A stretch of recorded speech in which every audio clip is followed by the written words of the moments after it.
और इसी के साथ एक और बड़ी खबर ये कि ट्रंप के प्रस्ताव पर, ट्रंप की गाजा डील पर इजरायली प्रधानमंत्री नेतन्याहू ने बयान दिया और पूरी तरह गाजा नहीं छोड़ेगा इजरायल, ये साफ कर दिया है।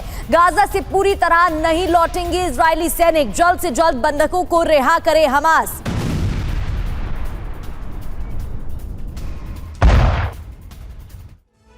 तो ट्रंप का पीस प्लान पलट गए हैं नेतन्याहू। नंबर 1, फिलिस्तीन को किसी भी सूरत में मान्यता नहीं देने वाले, क्योंकि कई जो यूरोपीय और नेटो देश है वो चाहते हैं कि ऐसा होना चाहिए। नंबर 2, हम फिलिस्तीनी राज्य के सख्त खिलाफ है, ये नेतन्याहू बार बार बोलते हुए नजर आ रहे। नंबर 3, गाजा से पूरी तरह से वापसी नहीं करने वाली है इजरायली सेना यानी कि आईडीएफ। नंबर 4, गाजा के अधिकांश इलाकों पर आईडीएफ का कब्जा बरकरार रहेगा और यही वजह है कि क्या हमास शांति प्रक्रिया में आगे बढ़ेगा, यह एक बड़ा सवाल है। नंबर 5, इजरायल की शर्तों को माने हमास, बंधकों को रिहा करे, यह भी पूरे पीस प्लान में शामिल किया गया। और ट्रंप का गाजा युद्ध खत्म करने का नया प्रस्ताव भी सामने आया है। नेतन्याहू की मौजूदगी में 20 पॉइंट वाला प्लान तैयार किया गया है। नए प्रस्ताव में गाजा छोड़कर नहीं जाएंगे वहां के लोग।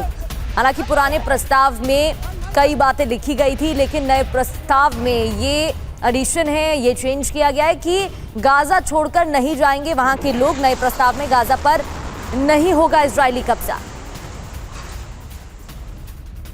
तो अब गाजा सीजफायर प्रस्ताव की 10 बड़ी बातें आपको बताते हैं। नंबर 1, दोनों पार्टियों के सहमत होने पर इजरायली बंधकों की रिहाई होगी। इजरायल सजा काट रहे 250 फिलिस्तीनियों को रिहा करेगा। हमास कार्यकर्ता गाजा छोड़ना चाहें तो सुरक्षित रास्ता उन्हें फिर दिया जाएगा। गैर राजनीतिक फिलिस्तीनी कमेटी को शासन दिया जाएगा। ट्रंप की अध्यक्षता वाला बोर्ड ही जो आगे पीस प्रोसेस को आगे बढ़ाएगा, निगरानी करेगा। फिलिस्तीनी अथॉरिटी में सुधार होने तक ट्रांजिशनल अथॉरिटी की वहां पर सरकार होगी। गाजा पुनर्निर्माण के लिए ट्रंप इकोनॉमिक डेवलपमेंट पर जो प्लान है वो आगे बढ़ाएंगे। गाजा की सुरक्षा के लिए अंतर्राष्ट्रीय फोर्स गठित की जाएगी। क्षेत्रीय सहयोगियों को गारंटी देनी होगी, गाजा भविष्य में खतरा नहीं बनेगा। गाजा को आतंकवाद मुक्त किया जाएगा, यह है इस पूरी रणनीति के तहत।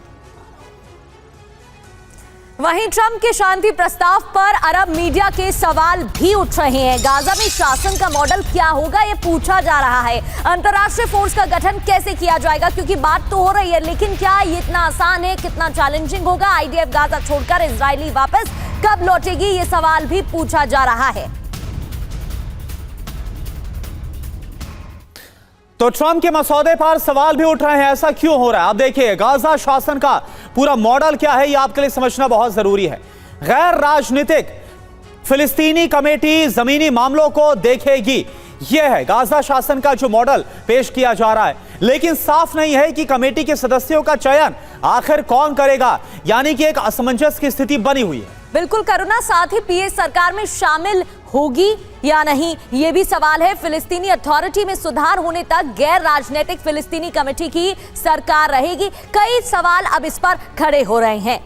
अब कैसे तय किया जाएगा कि जो फिलिस्तीन अथॉरिटी है वो कमान संभालने के लिए तैयार है या फिर नहीं, यह भी सवाल है। अंतर्राष्ट्रीय फोर्स का गठन कैसे होगा, कौन कौन इसमें शामिल होगा, हमास क्या इस पर राजी होगा, ये कई सवाल। इसके साथ सवाल यह भी है कि फोर्स के पास अधिकार क्या होंगे और इनमें इजरायली सेना किस तरीके से अपनी भूमिका निभाने वाली है। यह भी कि गाजा से वापस लौटेंगी कि नहीं, ये सवाल अब अरब मीडिया की तरफ से भी उठाए जा रहे हैं। इसके अलावा इजरायली सेना के लौटने की समय सीमा अभी तय नहीं है और इसको लेकर भी जो हमास है वो अपनी तरफ से विरोध जता सकता है। आजाद फिलिस्तीन का क्या होगा? गाजा के विकास, फिलिस्तीन अथॉरिटी में सुधारों के साथ फिलिस्तीन का जो रास्ता है वो तैयार किया जाएगा। फिलिस्तीन के निर्माण पर गाजा के विकास और फिलिस्तीन अथॉरिटी के सुधारों की शर्त भी है।